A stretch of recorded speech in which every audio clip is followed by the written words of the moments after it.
Friends, Indian premier league বা IPL ২০২৬ শুরু হওয়ার আগেই শুরু হয়ে গেল এক বিশাল তুলকালাম কাণ্ড।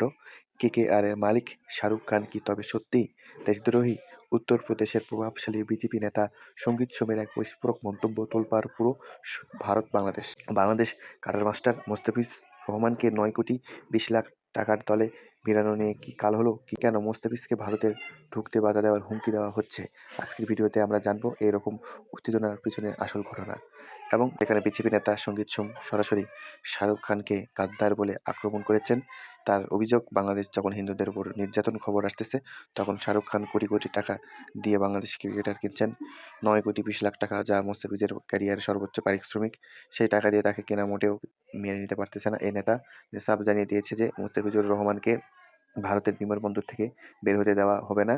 এমনকি আধ্যাত্মিক গুরু দেবকীনন্দন ঠাকুরও এরকম সুরে কেকেআরের ম্যানেজমেন্টকে হুঁশিয়ারি দিয়েছেন। পাল্টা প্রতিক্রিয়া এবং রাজনৈতিক প্রেক্ষাপট। তবে শুধু সমালোচনা নয়, মন্তব্যের প্রতিবাদ ফেটে পড়েছে বিরোধী দলের নেতারাও।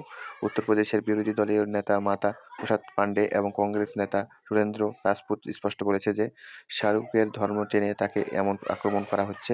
এমনকি বিজেপি শরিক দলকেও বলেছে প্রচারে আলোয় আসার জন্য। সঙ্গীত সোম এবং বিতর্কিত কথা বলেছেন। তাজমহলকে কলঙ্ক বলা থেকে শুরু করে সঙ্গীত সোমের বিতর্কিত ইতিহাস কিন্তু বেশ দীর্ঘ। এখন প্রশ্ন হচ্ছে, খেলার মাঠের রাজনীতি কিভাবে মোস্তাফিজের আইপিএল ক্যারিয়ার মানে বিনোদন? শাহরুখ খান কি এই চাপের মুখ মাথা নত করবেন নাকি জার্সি গায়ে মাঠে কাঁপাবেন? আপনার কি মনে হয়? একজন ক্রিকেটার খেলার সাথে কি রাজনৈতিক